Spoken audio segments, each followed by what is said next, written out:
کچھ لوگوں نے یہ پروپیگنڈا بھی پھیلایا ہے ہمارے درمیان میں سے کہ بڑے کی قربانیاں جو ہوتی ہیں اجتماعی قربانیاں یہ جائز نہیں ہے، آدمی کو اپنی قربانی کے وقت سامنے ہونا ضروری ہے، ایسی باتیں پھیلائی گئی ہیں۔ میں آپ کو حدیث پاک سناتا ہوں۔ اللہ کے نبی صلی اللہ تعالیٰ علیہ وسلم نے ارشاد فرمایا حضرت فاطمہ سے، کہا ہے فاطمہ اپنی قربانی کے وقت سامنے رہو، قربانی کے خون کا قطرہ زمین پر گرنے سے پہلے اللہ تعالیٰ تمہارے پچھلے سارے گناہ معاف فرمائے گا۔ حدیث پاک ہے، لیکن ساتھ میں دوسری حدیث یہ بھی ہے، نبی پاک صلی اللہ تعالیٰ علیہ وسلم نے اپنی قربانی کا وکیل حضرت علی کو بنایا تھا کہ اپنی نیابت دے دی کہ میری طرف سے تم قربانی کرو۔ اس طرح سے جو مسلمان استطاعت نہیں رکھتا خود کرنے کی، وہ اپنی جانب سے کسی دوسرے کو وکیل بنا سکتا ہے، شرعاً جائز ہے، کسی کو بھی وکالت دی جا سکتی، نیابت دی جا سکتی ہے، میرے طرف سے تم قربانی کرو۔ جیسے کہ گھر میں کوئی عورت مالک نصاب ہے، اگر یہ حکم ہوتا کہ عورت خود جا کر کے کرے تو کہاں سے کرتی؟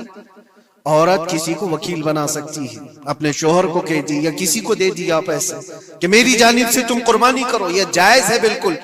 جن لوگوں نے یہ پروپیگنڈا پھیلایا ہے ہمارے درمیان میں کہ قربانیاں نہیں ہوتی، وہ جاہل لوگ ہیں، پڑھے لکھے لوگ نہیں۔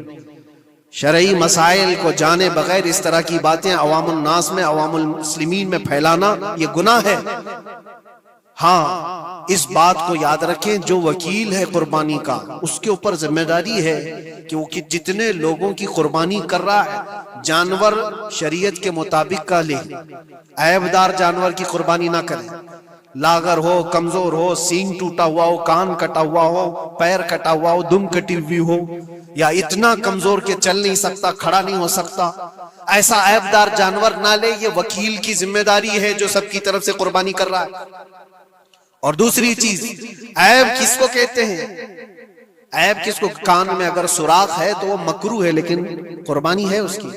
ہاں سینگ اگر بچپن اس کے پیدائشی نہیں آئے تھے تو جائز ہے اس کی قربانی، آئے تھے اور ٹوٹ گئے تو اس کی مقدار بتائی گئی ہے، 1/3 حصہ اگر ٹوٹا ہے تو اس وقت تک جائز ہے، اس سے زیادہ جڑ سے ٹوٹے ہوئے ہیں تو قربانی جائز نہیں۔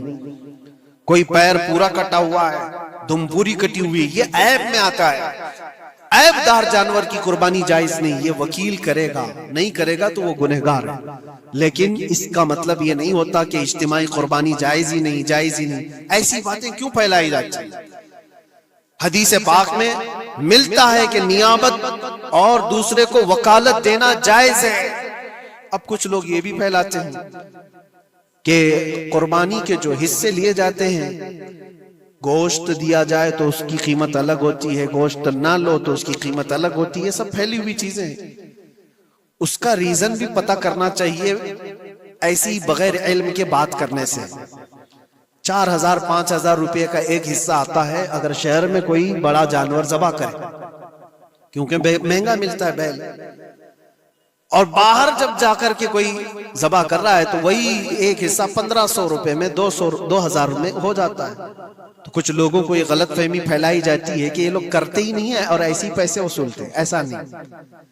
دور دراز کچھ علاقے ایسے ہیں، بنگال ہے، اڑیسہ ہے، اور بھی کئی علاقے بہار کے، جہاں پر بڑے جانور نہایت ہی سستے دام میں ملتے ہیں، بلکہ وہاں پر جانوروں کی قیمت صرف 5000 6000 اور 10000 کے نیچے ہوتی ہے، بڑے جانوروں کی جو ہم نے دیکھے ہیں۔ وہاں جا کر کچھ تنظیمیں قربانی کرتی ہیں، اگر وہ صحیح طریقے سے شریعت کے مطابق جانور لے کر کے کر رہے ہیں تو کوئی حرج نہیں، چاہے وہ 200 روپے حصے میں بھی کرتا ہو کوئی حرج نہیں۔ قیمت میٹر نہیں کرتی، جانور میٹر کرتا ہے، قیمت چاہے جتنی بھی ہو رہی ہو۔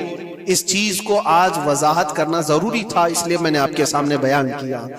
غلط فہمیوں میں نہ پھیلے، غلط فہمیاں نہ پھیلائیں، خود بھی بچیں۔ ہاں افضل کیا ہے؟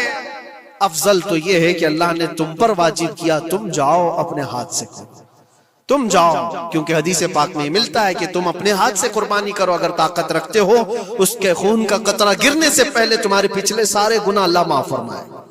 یہ افضل ہے۔ یہ ساری باتیں تھی جو عید قربان سے ریلیٹڈ تھیں۔ اللہ کریم ہم سب کو اس کی رضا کے لیے قربانی کرنے کی توفیق عطا فرمائے۔